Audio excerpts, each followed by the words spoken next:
All right, I'm so glad to be joined by David Fields. He's an independent political economist from Utah whose research is rooted in housing and community planning. Welcome to Bad Faith.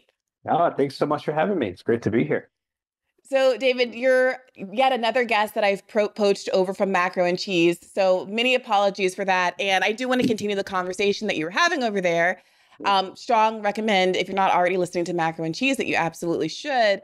And the conversation in the context of that podcast was about housing policy, YIMBYism and NIMBYism. And I kind of want to ask you what the left should be doing and thinking about in terms of housing policy in the middle of a political cycle where, frankly, it's not really central to the Yeah. pitch that either of the two corporate parties are really making. But first, I want to take a step back and just ask you a little bit about how you got into this space, because before we started recording, I was confessing to you that economics is probably my worst subject by virtue of the fact that I never took a single economics class in all my years of education. I feel a little insecure about that, but it's part of why I'm always really eager to get economists on the show.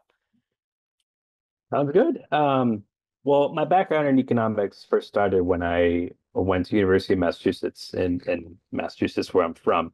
Um, I was always politically active, progressive on the front lines. Whenever there was a cause issue, I was there. So my interest geared me towards politics in college. But then I was coaxed and saying, well, what are you going to do with a political science degree if you don't go into law school? And I'm like, well, I mean, I can still be active. I can still be on the front lines, et cetera, et cetera. So I received some counsel and they said, well, maybe you should gear towards economics in case you go that business route. I'm like, fine. So I did. But luckily, interestingly enough, the economics program at University of Massachusetts was actually one of the most progressive economics departments in the country.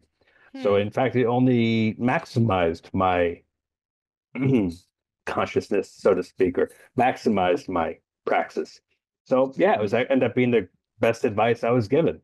And it set me on a path towards studying progressive economics, which actually led me to Utah, with the economics program here in Utah, interestingly enough, is just as progressive. Think like, oh, Utah, it's most reactionary. And I'm like, well, it depends on where you go. Hmm. Um, so that's what brought me out to Utah.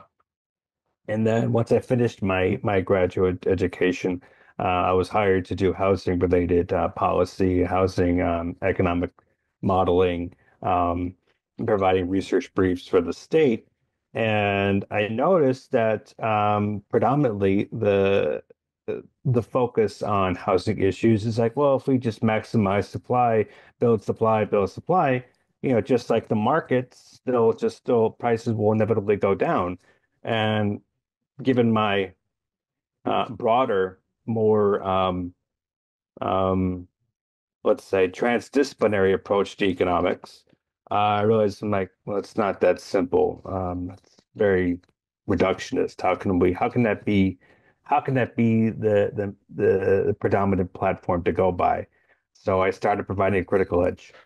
That's a really Go good ahead. place to start because Yeah. I know, for example, when I was co-hosting Rising, Yeah. my libertarian co-host used to frequently raise the issue of insufficient housing supply and Yeah. specifically regulations that were impeding, cheap and easy housing development Yeah. across the country, but particularly in blue cities like San Francisco, Yeah. as the cause for housing scarcity, homelessness rates, and all of those kinds of things. And it would be interesting because there were these issues because he was libertarian where we would sometimes align. And, Yeah. he was, when it comes to police mismanagement and defund and stuff like that, we would find interesting simpatico, foreign interventionism, stuff like that. And housing was this weird space where I would feel sometimes like, fine, I don't care. If he agrees with me and also says we should build more housing, that's fine. Bernie had a plan to build a lot more housing. It seems like a net good. But I was never sure, frankly, how much his claim that it was regulatory restrictions that were driving the failure of the markets, as it were, to build housing in a way that could actually relieve the crisis. So, what do you have to say about that? Well, it's in my view, it's become a perversion in the sense that they call it yes in my backyard, which is if you allow builders to build whatever they want, without regulations, without norms, without accountability. They just let them build cheaply as possible. It'll be a tide that lifts all boats. And I'm standing there and I'm like, first of all, um, they like to claim I've been called a left NIMBY, which I still don't know what that means, but whatever. I'll get to that in a second. Sure. Um, I looked at this and I said, well, first of all, if this is a contrast to NIMBYism, which was traditionally known as not having actual affordable housing in my backyard, which is actually a classist acronym, a classist connotation, racist connotation. The opposite would be like, okay, what can we do to ensure that actual affordable housing or working class residents, regardless of race, gender, class, and other social location, is there in this manifested? But no, that's not what they're talking about. What they're talking about is, well, if you let developers come in, build apartments, market rate, luxury or one or not, the prices will come down and trickle down and everything will be rosy-dory.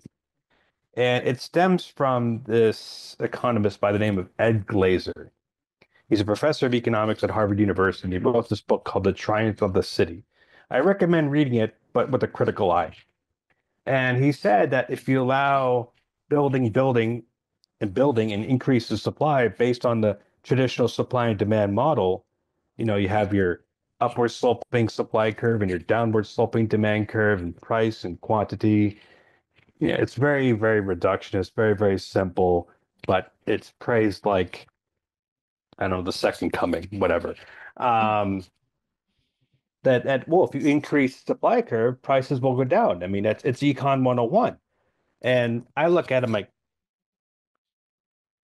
Um, okay, first of all, what are your assumptions? What's your pre-analytical vision?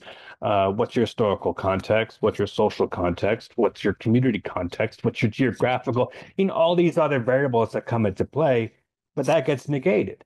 So I look at this and I look at this argument and I say, that's utterly ridiculous.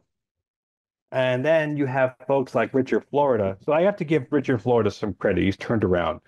But he wrote this book called The Creative Class, where if you allow communities to build, and a professional creative class starts to, envelop the space, ideally, positive spillover effects will happen because they're, I don't know, the chosen people. I don't know what, but I look at it, I'm like, this is devoid of social science as a totality. This is devoid of actual engagement of critical thought. And how can this be risen to such a pedestal? Well, if you're a developer, if you're part of the real estate industry or the real estate lobby, it's a perfect avenue. And this is where economics can be exploited for, in my view, ulterior motives. Um, is to capture as much land value, as much rents, gentrification, but they don't call it that. They just said the market's doing what it's supposed to because we're engaging in so much investment. It's like calling it gentrification, but not because, well, we know what's happened with gentrification and economic social displacement. But here's why we don't have to talk about that. We can just say that if you let the market do what it wants, things will be rosy-dory and it'll be mutually beneficial outcomes. So let me ask you this. Yeah. Let me back up just a little bit. Yeah, for sure. Because so you point out the fact that their presumption is to kind of take basic supply and demand theory, that if there is more supply, that there's more to go around and it'll naturally bring costs down. It will bring demand down and costs down. And say that's bullocks. You said it's utterly ridiculous. Yeah. And I understand that it's going to be self-evidently ridiculous to a lot of people, but obviously it isn't, right? I'm sitting there on a daily basis making this argument with my co-host all the time. Yeah. My former co-host all the time. So I want to get into that just a little bit. Yeah.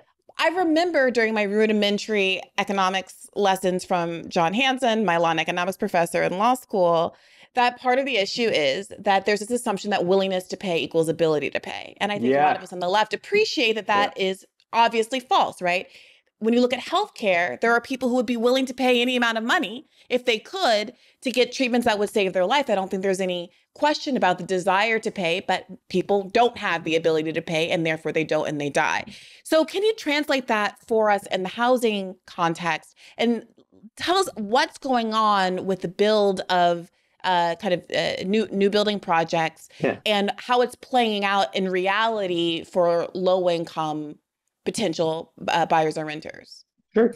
Well, let's look at the elephant in the room. When you have nominal wage suppression, where wages for the majority of the working class, if not all the working class, hasn't become a living wage because it's remained flat for over 30 years. And yet the prices of housing, healthcare, and other basic necessities keep going up and up and up. You're going to have a squeeze.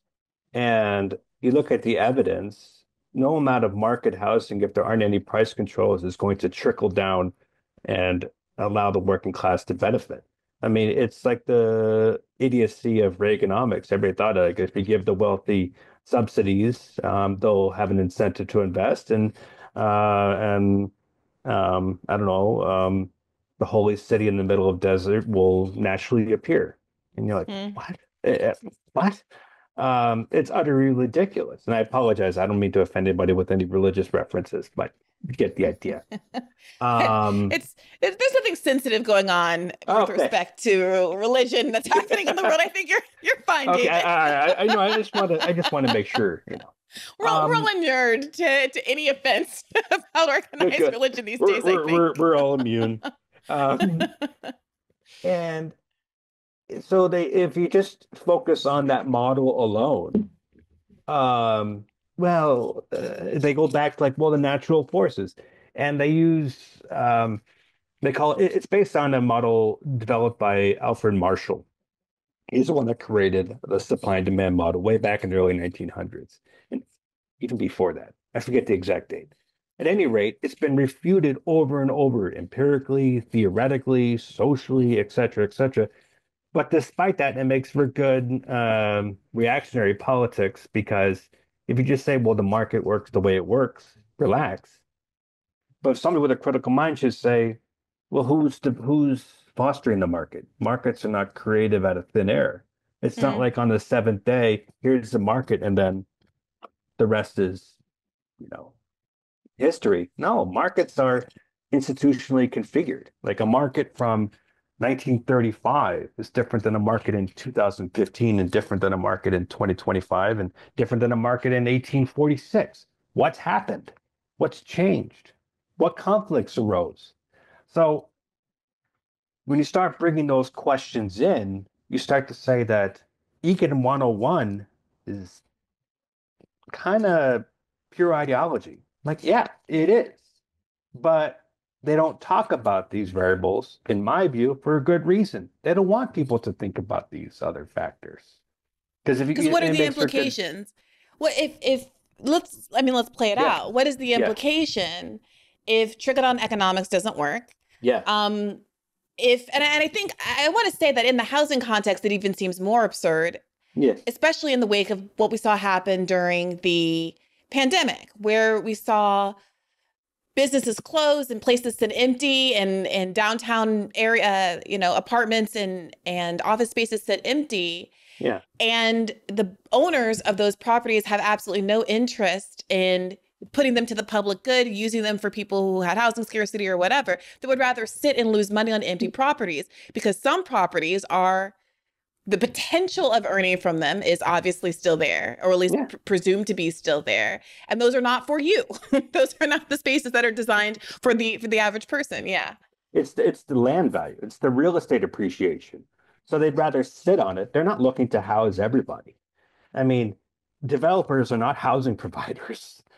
Real estate industry are not housing providers. They're building not for housing people. They're building to maximize rents or maximize land value. And if one goes down, the other one will inevitably offset uh, that loss of revenue extraction. I mean, if if YIMBY pipe dreams actually came to fruition in terms of building so much that prices inevitably fall, New York City, San Francisco, Washington, D.C., London, Paris, we'd be the most affordable cities on earth. Now we know that's So not true. yeah.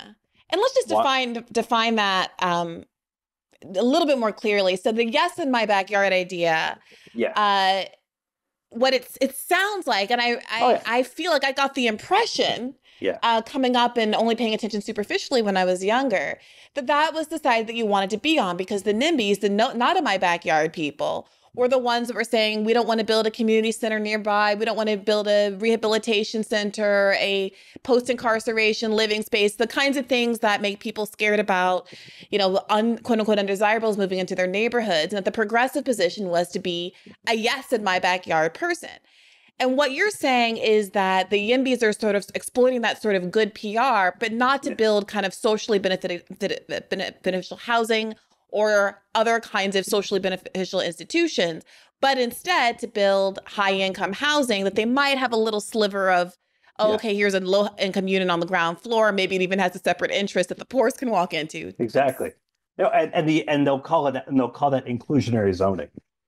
Right. Um, no, yeah, in my view, and that's I think you would agree, is that YIMBY has been perverted and co-opted.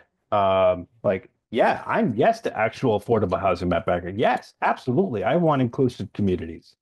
However, the real estate lobby and investors and those tied to that group have co-opted this and say that and call folks like myself NIMBY because I'm not allowing a developer to come in and build cheap crap for gentrification. Right. I'm a NIMBY. And I'm like, excuse, no, no, no, no, no, no, no, no, no. But it's good PR. It's been Right. co-opted. It's good propaganda. Let's not beat around the bush. It's propaganda that anyone who's actually wants to talk about, wages, traditional forms of discrimination, traditional forms of social exclusion, education, social participation, all these other critical factors that need to be talked about don't get talked about. And if you just let the luxury tower be built, things will be fine, and all those contradictions will naturally resolve themselves. But that's utterly ridiculous. David, has it always been this bad? And if it is in fact getting worse, what are the factors that are playing into this? I mean, you already Yeah. mentioned stagnant wages as feeding into this crisis, but are there other sort of policy changes that have happened that have made housing less affordable over the last Oh 30 yeah. to 50 years? So a clear historical time period, which kind of set this process in motion considerably, 1970s, was kind of a crucial time period in U.S. and global history. That's when we started to see the nominal wage suppression start to take off. But other factors, rather than public policy responding to many of the counter movements of the 60s with further public investment, further social provisioning, um, you started to see a movement for welfare state retrenchment in the sense that conservative economics started to take off, saying that maybe the appropriate solution is the market. So 1970s, you start to see a crystallization that we need to, neoliberalism is what it's referred to. I mean, where maybe if we just remove public involvement, because maybe that's what's causing all this obfuscation and crowding out of things that are better, that'll be the appropriate solution.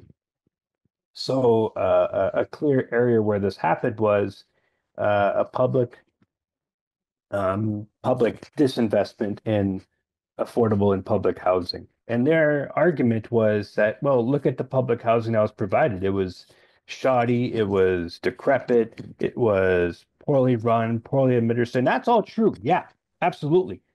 But that requires a reconfiguration for better public management, not to, wash your hands clean slate and let the other forces take care of it. Because once that process was set in motion, public housing started to go down and areas were turned into areas for gentrification. And this idea that if you allow these market forces to step in, all the problems that were associated with the so-called projects won't happen anymore. Well, no, the magic wand wasn't waved. In fact, things got worse. Why? Because not only was public housing investment diminished, but also social services, also healthcare provisioning, also like a case in point, aid to families with dependent children. The primary source of welfare benefits was dramatically reduced in the 80s. And then it took a Democrat in the 1990s to finally get rid of it and change it to temporary assistance in needy families. Bill Clinton, by the way. Yeah. It always takes a Democrat. Right. Thank you. Exactly. In fact, I always make this argument that what leads to fascist tendencies, liberal apologetic reformism. Mm. Um, it's a seesaw. But back to my point before, this crystallization. Oh, also factor in that in the 1970s, you started to see globalization take off, which was a primary driver for nominal wage suppression because they don't have to meet union demands; they'll just go to another place for cheaper labor. And well, one could ask the question, well, how come unions provide the appropriate counter force? Well, I mean, this might be a tangent, but union history in the United States is actually quite fascinating. I encourage anyone to read it and delve themselves into it. But the problem was you had this so-called breadwinner model where capital and labor kind of had a compromise that we can allow wages to rise and we can have benefits as long as you keep the untouchables out. So what I mean, like minorities, Mm. women, blacks, you name it, couldn't be part of that compromise. So that you can still maintain a sort of Yeah, an exploitable underclass. bingo, bingo. Which is actually a good reason as to why you see many white working class folks vote against their interests. It goes back to that because, Mm. you know, they were part of that compromise and then they're left out. They're not blaming capital for their problems. They're blaming, you know, the minority who was allowed to enter in as the token beneficiary. Um, but that's the root of it. And it's only exacerbated since with further neoliberalization and actually, the most recent amalgamation of it in terms of housing policy has been Hope 6, which is this policy that by the Housing and Urban Development that if you allow inclusionary zoning and you give subsidies and promotions to developers, housing insecurity would be taken up. But it's a catch-22 in the sense that the set-asides for those in need are very small, despite the massive subsidies. Administration is completely private. And in the end, what happens is that those public subsidies, those public benefits, only go to socializing the cost of land value. So it's a win-win. The developer has to provide maybe 3 or 4 units for those in need, and he gets massive government subsidies. So the cost of actually increasing real estate value in the long run is socialized. It's like Wall Street bailouts. Same thing. This is going to be an obvious, almost rhetorical question, but why, oh, why, David, would, let's say, a good-hearted Biden administration, good old Democrats who want the best for people, Yeah. uh, agree to socialize the cost for the builders, Yeah. for the private industry, Yeah. when there's so little payoff for their own voters who are ostensibly the core of their base and ostensibly the focus, working class and low income people, the priority of the Democratic Party. Well, and I mean that gets to the ultimate question is who does the Democratic Party actually represent? Mm. And it's certainly not working class people. Um, I think there's a lot of truth when someone says, well, Republicans and Democrats are the same thing. And I'm like, yeah, in many ways, yes. And that's for plutocracy. That's for a certain class of people, the leisure class, those who have property against those who have none at all. In fact, when I used to teach economics, um, I love this quote by Adam Smith, you know, the so-called father of free market economics or whatever. And I quote, he said, government, so far as instituted for the security of property, is in actuality instituted for the rich against the poor, of those who have property against those who have none at all. End quote. That's Adam Smith. You know, sort of like the invisible hand giving the working class a big middle finger. Hmm. Um, but Hmm. it's true. But like, oh, Adam Smith, Adam Smith. I'm like, yeah, if you actually read the rest of The Wealth of Nations and his other book, like The Theory of Moral Sentiments, Adam Smith was a raging socialist. But let's not talk about that. Wait, Uh, that is that I heard you say that on macaroni and cheese as well, and I gotta ask some follow-ups. yeah, Because some people might say, well, libertarians or conservatives are yeah. selectively reading quotes. You selectively read a quote. What are you basing the idea that broadly you would describe Adam Smith as a socialist on? Because he wrote his book, The Wealth of Nations. He was arguing against mercantilism, which was the concentration of capital by the hands of what we would call today multinational corporations or large Mm. corporations or whatever. That's what he was writing against. That if you allow the breakup of this highly concentrated form of capital, which is exploiting profit regardless of any social cost, there might be room, or there will be room in his view, for progressive developments that will benefit all. And then when he made that quote, he's saying the reason these large concentrations of capital can happen is because you have a government to support it. You have a government to maintain it. You have a government to propagate it. And to go back to your question about that's what Democrats are doing. Democrats and Republicans are two sides of the same Wall Street coin. It's like, do you want to be exploited with a nice, happy face and a little marginally attention to social causes? Or do you want the clown working at McDonald's with fake advertisers? Yeah, those are the options. Those It's are your options. funny.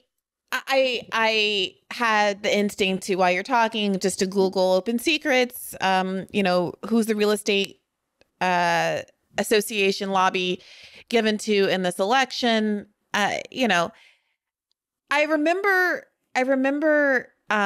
doing this years ago. I think I was still working at The Intercept. And for some reason, something was going on with the Congressional Black Caucus, and I had a bone to pick. And I was looking around at who was donating to the CBC. Mm-hmm. And it was like a comical, like Joker style collection of enemies of Black people. And any, low income person, but, disproportionately in America, we know how it works. And it was so many real estate interests, companies that would have a sort of nice sounding name, like, uh, it sounded like they were going to be evaluating the safety of home units for lead and other kinds of things, but were really lobbying against having to implement regulations that made housing safer for children and other vulnerable folks. Um, Coca-Cola, unhealthy food, all of that sort of Yeah. thing. And it became so obvious why Mm-hmm. you see how the Black voting population, the Black political class is used in particular to launder some of the worst interests in the United States, including the real estate lobby. Not, obviously not exclusive to them. And then to see the sort of repeated placement of the Black cabinet person in HUD, even against their wishes. There was a big hubbub back in 2020 about this because she wanted to be Secretary of Agriculture. Is that Yeah. right? Marsha Fudge, right? Yes. Yeah. And instead he picked Tom Vilsack. Yeah. Yes. And she had kind of floated out there, but before the appointments were made, like, I don't want to do HUD. Like, they always put Black people in HUD. I don't want to do HUD. I'm very liked and well respected down here in the Southeast. This is where I made my bread and butter. Like, I can do this. But there does seem to be a so sort of obvious pantomime around these overlying interest groups and who gets put Mm-hmm. into what slots in order to continue to create the illusion that the Democratic Party and all of its branches and arms are invested in the welfare of these historically marginalized groups instead of the historically marginalized groups being used as a shield for the Democratic Party as it pursues the interests of its donor class. Mm-hmm. You hit the nail on the head. That's it. In fact, it reminds me of a book called Who Rules America by G. William Dormhoff, which was Mm. first published in 70s, I think, but it's been up there's like six, seven editions. So It's been updated most recently, and that's how the tentacles operate and manifest themselves and change when necessary. You give the illusion that democracy is in fact in praxis, but it's not. Marx was right when he said that how you pacify the masses to allow exploitation to be reproduced, you institute some sort of false consciousness, in the sense, or what Antonio Gramsci called misrecognition. If you can distract, if you can disorient, if you can give the false appearance that things are getting better, you don't need a standing army to say, shut up and be obedient. You're doing it Yeah. yourself. Yeah, and it's funny. I mean, what I feel like is my project, sorry to have just said this, guys, on a recent episode, but You're is good. helping to get people to that place, the generalized public Yeah. who believes that voting for the Democrat is the lesser of the two evils and the progress might be incremental, but it's progress nonetheless. To realize that it's a sort of an illusion of progress, or that the ceiling is still so relatively low, that you're settling for, that the better option, even if it's uncomfortable in the shorter term, is to regroup and break that ceiling. And it's difficult at a time. It's difficult. I was going to say at a time like this, but no, it's not that it's a time like this, because that suggests a sort of naturalness Hmm. to the position that we're in, where it's, I think, been really created and designed by the two-party system. It will always be the case that there is a new and genuinely scary threat that comes down the transom in the form of the Republican Yeah. nominee. Um, and how to make it clear that that is by design Yeah. requires us to talk about the Democrats and talk about their complicity and talk about their role in all of this. And so when I see people, there's a very common pushback against me and others that are in this space that's like, all you do is talk about the Democrats. Why don't you ever talk about the Republicans? Why aren't you ever critical of them? It's because actual progress, seems highly contingent on them realizing that the Democrats play an equal role in all of this as to the Republicans. Not like even a lesser than evil role, but an equal role without which the Republicans could not exist and could not play their side of the game. And that Yeah. being said, I do wonder what you have to say, or what your thoughts, if any, are on the Biden administration's approach to housing policy over the last 4 years, and what, if anything, that you've seen that's different from a potential Kamala Harris candidacy, Well, I presidency. think Kamala means well in that regard. I think she'll try to further push what Biden said he was going to do, but then kind of neglected because genocide got in the way. Mm, Um, sorry to be a downer. But no, I think Kamala says, well, we need to supply a lot more affordable housing. But then I would come in and I'm like, okay, what do you mean by that? Because supply is a what do you mean by supply? Do you mean that you're just going to let build and allow resources to be put to that, and your assumption is that beneficial outcomes will ensue? Well, if that's the case, what mechanisms are you going to implement to ensure that?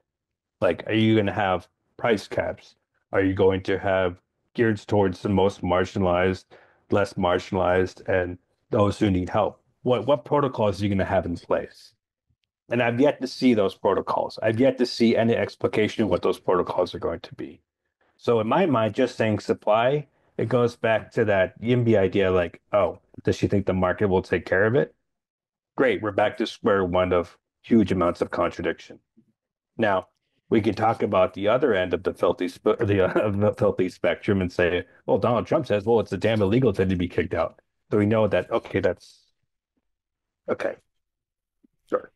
Wait, I'm sorry. Trump's plan says that it's damn. I sorry, you just cut out for me for a Oh, second. sure, sure. It's the damn immigrants that are, Oh, damn immigrants. Yeah. yeah, that are Yeah. gobbling up the housing and they're not leaving any for anybody else. Um, but on the mainstream level, that's the debate. It's like, so it makes Kamala's argument very nice in terms of progressive policy. Like, no, it's a supply issue in terms of actual provisioning, not the racist xenophobia from the other person. Um, But then I come in with a critical edge. Okay, what do you mean by about the supply? Or you're going to trap into this YIMBY dichotomy that um, the vested interests or the religious class has co-opted to distract us from actually implementing measures that benefits working class people and all people. Are we going to have that discussion? But based on what you just said, no, because that's not how it's structured. It's structured to distract us. And again, go back to the seesaw of like, do you want pure evil or less evil? Um, now I Let hope me I'm wrong. go ahead. I'm sorry. Yeah. No, no, go Well, ahead. Go ahead. you hope you're wrong. You hope you're wrong. Well, let me ask you about this article from Eric Levitz over at Vox from back in August, Okay. titled "Kamala Harris's Big Housing Plan Has a Big Problem." Yeah. Okay, and this is setting up what seems to be a central tension, which is Democrats, everybody really holding out the idea of home buying as an investment, housing as an investment, versus housing as a human right and a need to solve an affordability crisis for working class and low income Americans or no income Americans. So he starts, Vice President Kamala Harris wants to make housing more affordable and to help more Americans build wealth by investing in real estate. These are the twin goals of the Democratic nominee's recently unveiled housing agenda, and they're largely incompatible. Harris aims to reduce Americans' housing costs by making residences more abundant. She wants to incentivize localities to allow more multifamily housing construction, open up federal lands for residential development, and provide tax incentives to builders who construct low-cost starter homes for first-time buyers. At the same time, Harris has declared that a home is more than simply a house, as it provides, quote, the opportunity to build wealth. To help Americans who currently cannot afford to build wealth through home ownership, Harris has vowed to provide first-time home buyers with up to $25,000 in down payment support to expand the number of single-family homes available to families looking to buy. Meanwhile, Harris would deny tax benefits to investors who buy large numbers of single-family homes and turn them into rental properties. He goes on to say much of this is laudable, but there's some inconsistency there. And I do wonder if you could talk about that, because this does seem to be a big issue, especially with a lot of the professional managerial class and others who are sort of upwardly mobile, who have been told for generations that the way to build wealth and get your foot in the door is to buy a home. And it does feel, for my generation, I'm an elder millennial, that there's an obvious sort of ethical quagmire here, where frankly, I don't, you're basically, our generation. I'm not a house girly. I like to have a super who can solve plumbing issues and the like. I don't want to have to pay for any roof damage. I'm not a house girly, but there's so many people in my cohort are feeling as though they have to trade off kind of personal stability, and participate in a system that by design makes housing unaffordable for people who are less able, less fortunate.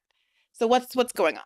You hit the nail on the head. I mean, see, it's actually not that complicated in terms of if you apply a critical lens and you look at the inconsistencies, it's exactly what you just said. But it's made to be obfuscated so we don't recognize those inconsistencies, because the inconsistencies are pretty apparent and actually quite simple. There's a huge contradiction. Do I have to sacrifice short-term instability for long-run wealth maximum gain if I want to participate in the asset class? Why do I have to have that choice? That's kind of a terrible choice. It's like, why can I have both?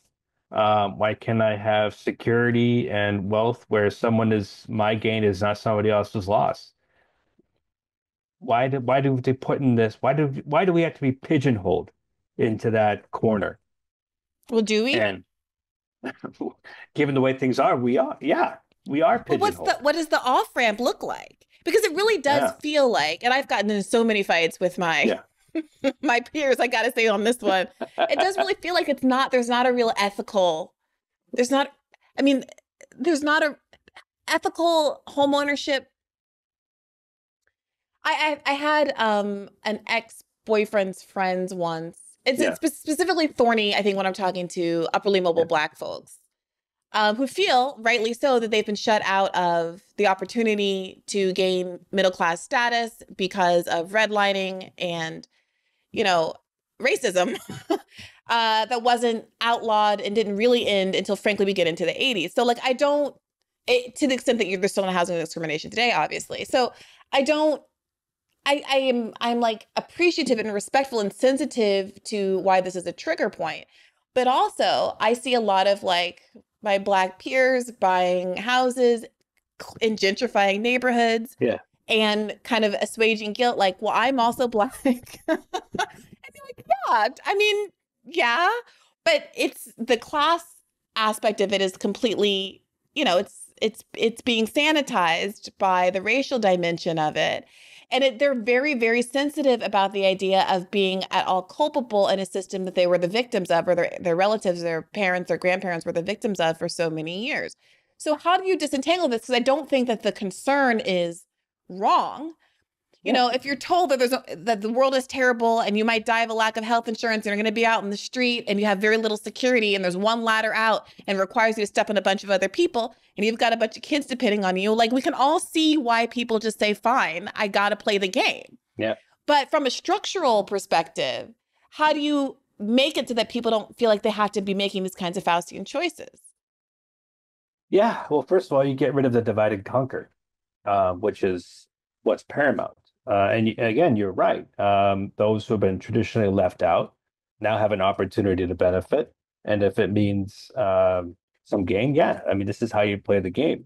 But then my question is, well, to not go down that route where we recognize all traditional forms of social, classist, racial disenfranchisement and not create a situation where we have to choose, like, well, again, my winner take all, your loss. Let's have a structure that prevents that.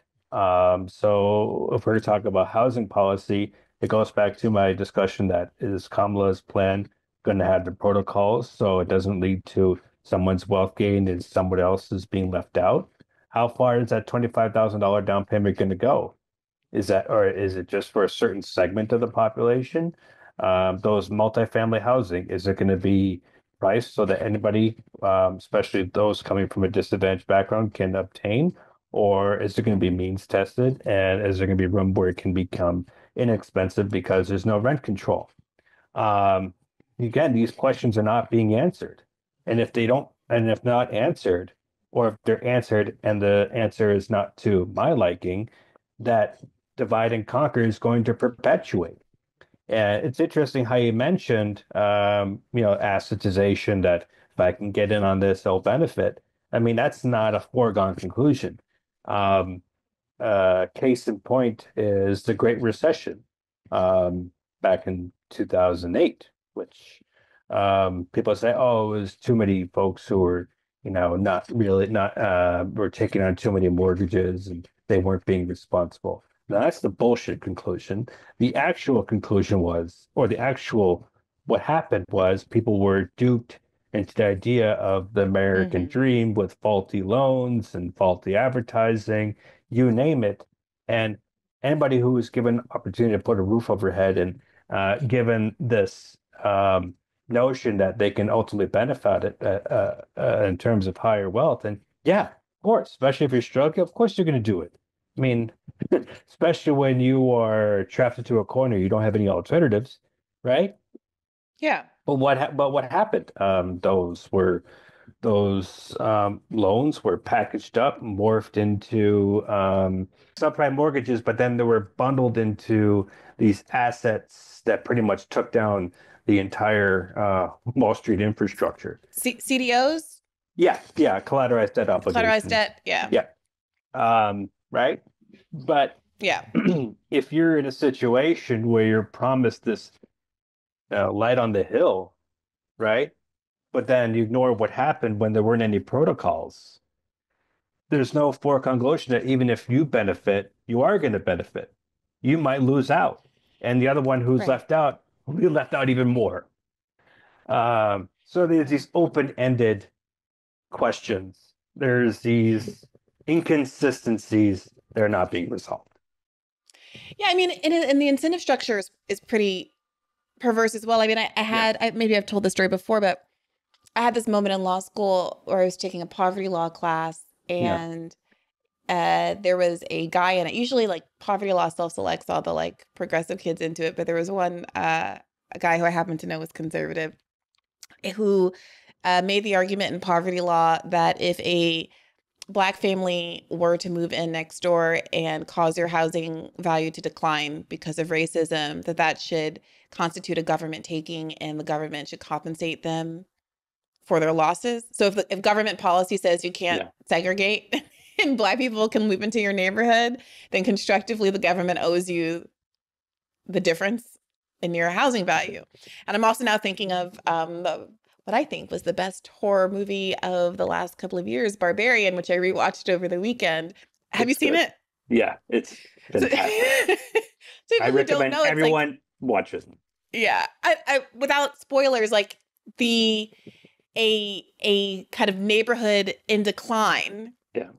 And a house that in that neighborhood that subsequently gets bought by a kind of like a West Coast entertainment guy as purely an investment property, and in this declined Detroit neighborhood as an Airbnb is the setting for this horror movie. And it's like a very interesting sort of morality play as a consequence of that being the backdrop of it. And who the bad guy is at certain points of the movie, they undermine your expectations of who you're really supposed to be afraid of in those kinds of environments, who is the real predator and things like that. So I really enjoyed it as a film. But I'm thinking about how kind of fundamentally toxic, as that film represents it as being, the asset, home as asset model is, and how also foundational it is to the American dream. And I don't know how you get out of that, especially as like leftists and populists who so often foreground the idea that the things that we're fighting for are popular. I mean, that's a really tough pitch. And I do wonder what kind of ideas are out there to try to like unshackle us from this the essential problem is the financialization of housing. Yeah. When housing is treated as a financial asset, it creates all these perverse effects that you talked about. It facilitates all these perverse effects. So the primary problem is, how do we tame the financialization of housing, install the regulations that tamed it for quite a long time? And again, it goes back to that compromise I talked about before. Prior to 1970s, you had these controls. However, if you were a minority or if you were poor working class, you were left out. But rather than what kind of controls existed in the 70s? Well, prior to 70s, you had it wasn't treated as a short-term asset. It wasn't treated. You had financial regulations in place that a mortgage could not become a CDO and then wrapped up into a short-term investment vehicle for maximized short-term gain. All those deregulatory aspects of Wall Street turning housing into commodity wasn't really there. Maybe there a little bit, but not to the extent that it started to become full blown in the late 70s and 80s and up to this point. So we could have had a structure where, let's install a regulation or norm or foundation where housing is treated as for security, that's socially equitable, that's allows an equitable roof over everyone's head, but to the point that regardless of circumstance, they have access to that. But that didn't happen. Welfare state retrenchment, housing became a financialized investment, and then more people left out. And those who were part of that compromise, instead of blaming neoliberalism for the loss of housing security, who are they blaming? The other. Exactly. But it's great PR. It's great. It's that delusion. It's fantastic. It works. And that's how these struggles or these conflicts don't get deeper, and the solutions that we like to see don't get implemented or don't get talked about. Can I ask you about this? This is something that comes up in the Eric Levitt's article. He argues that one of Kamala Harris's policies that it basically disincentivizes homeowners from renting out their property, is ostensibly there to keep people from buying up properties to be used as rental properties, but there's a trade-off with respect to the needs of renters. The idea is that there will be fewer rental properties if homeowners aren't willing to rent out maybe what they already have or another property they're willing to get.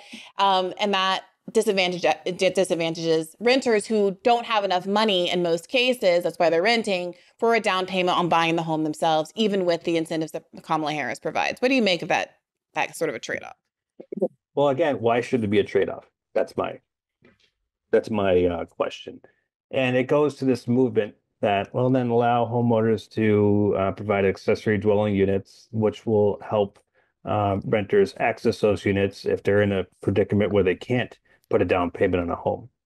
But then my question is, how do we know that those ADUs are equitable, are socially responsible? It's not a landlord renting out his house to extract surplus from renters.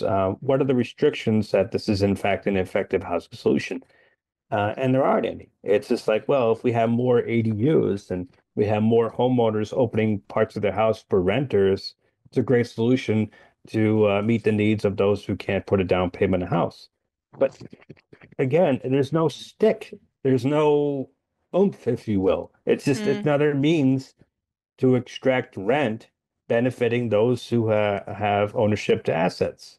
Now, if you are implementing this but with restrictions that if you do have an ADU and you open up to renters, right?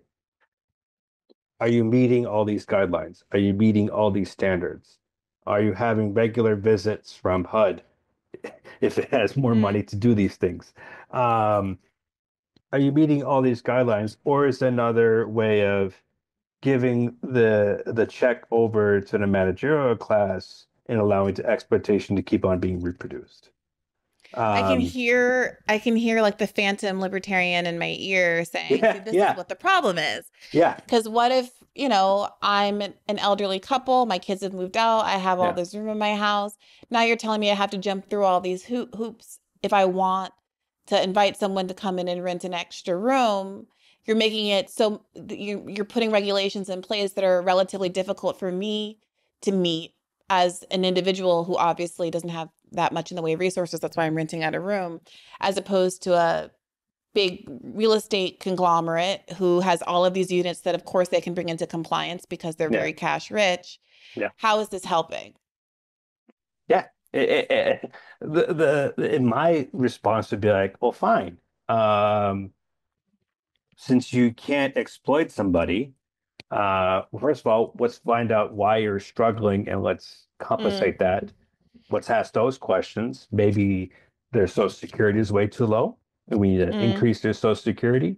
Maybe the retirement wasn't enough. So that's a question of enhancing retirement security. Maybe the mm-hmm, wages weren't able to accumulate enough. So that's a question of maybe we should maximize wages so they're not ending up in that predicament. So when mm-hmm. exploited becomes an exploiter.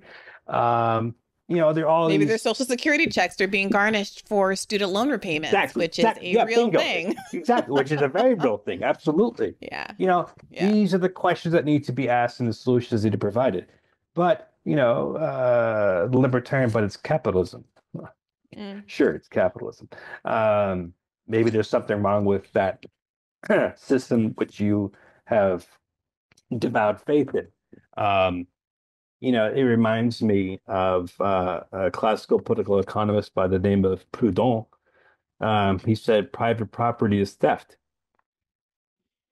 And yeah, it's legally enforced extortion because the fact that you own it, you can exclude and you can extract a surplus.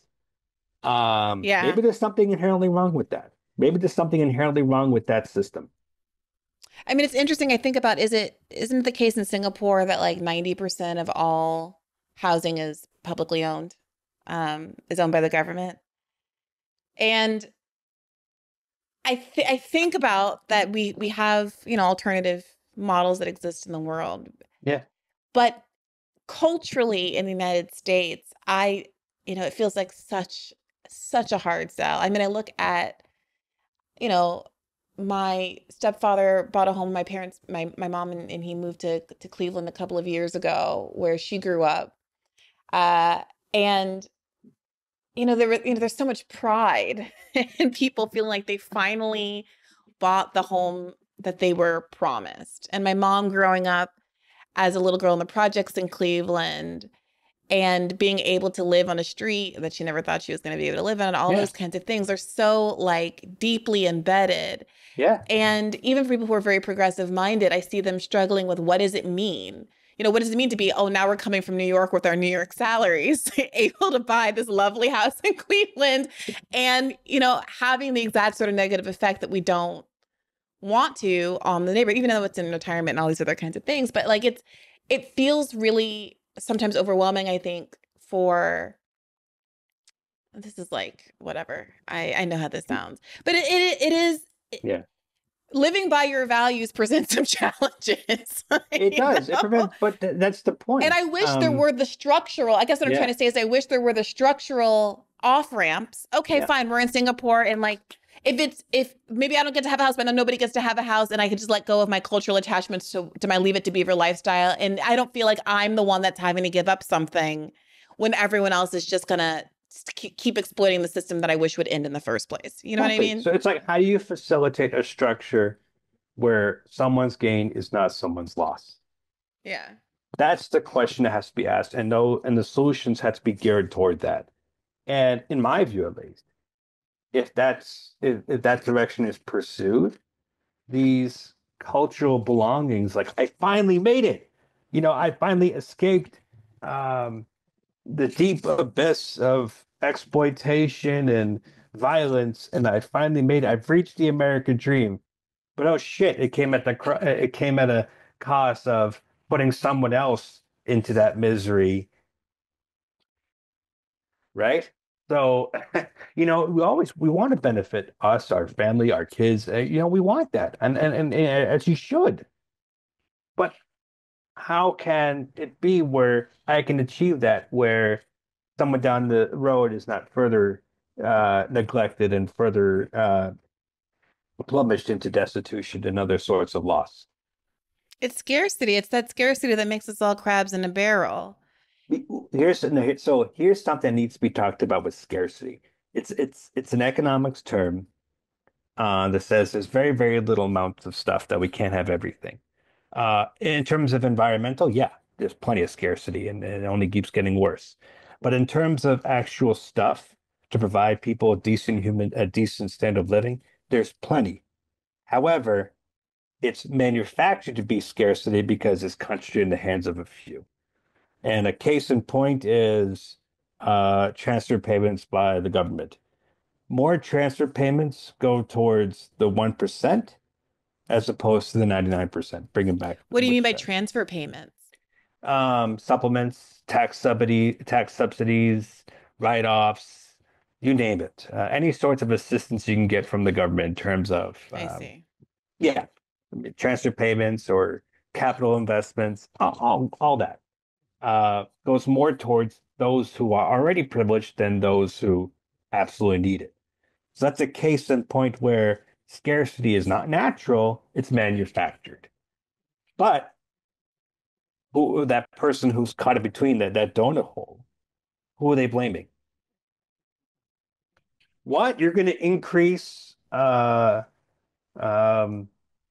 food stamps on my tax dollars? Yeah. Yeah. No. Well, look, David, I really appreciate you walking me through this. I got to tell you, having someone just really distill for me the NIMBY, YIMBY Yeah, paradigm was yeah, incredibly helpful for me because I you have bet. to confess, I have some friends on Twitter who Yeah. are very much involved in housing politics. And I see their tweets and I'm always saucer eyed, like, I don't 100% understand what's going on here. It's extremely clarifying. And I also really recommend people go over to Macro and Cheese and listen to your interview over there as well. As we wrap, is there anything that you think that we missed that the audience should know about what's going on right now, or your thoughts about how housing issues are playing out in the election, or where they can find more of you and your work on the internet and Oh, beyond? sure, sure. So you can catch my work. Just do David Fields, Utah, and Google it. I'm sure it'll come up. My academic page is on researchgate.net. You can see a lot of my publications. Um, Or if you just do David Fields, Housing Utah, you'll see how I was actually thrown under the bus in Utah for actually exposing the deep contradictions behind this YIMBY housing policy. I had to say I was manifesting the contradictions with respect to nominal wage suppression and the fact that housing is treated like a speculative asset. But I was called ridiculous for exposing such truths. There's a whole write-up on that you can check out. Um, and they said, "You're a NIMBY. You're a NIMBY, David." And I'm like, no, far from it. I'm just trying to change debate to show that if you're going to treat housing as, in fact,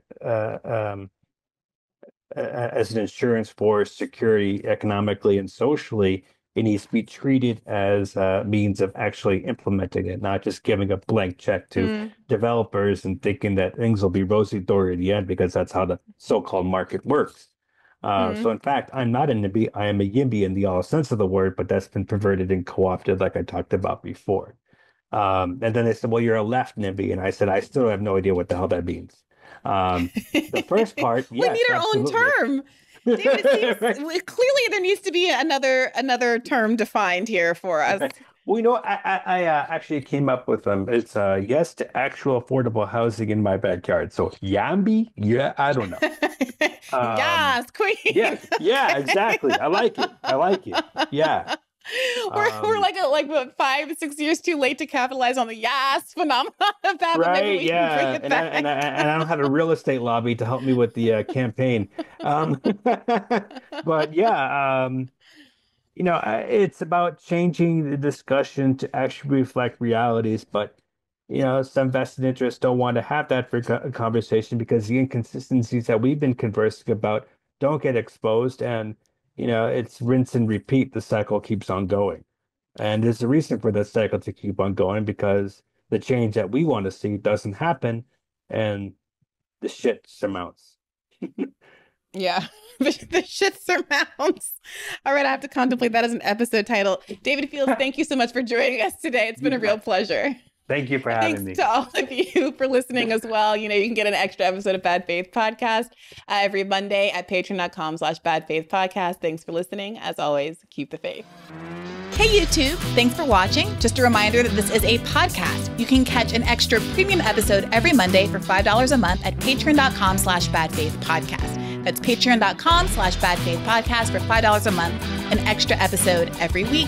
Additionally, please do consider liking this video, subscribing to this channel. It helps us out. It helps independent media beat the algorithm. We appreciate you. And as always, keep the faith.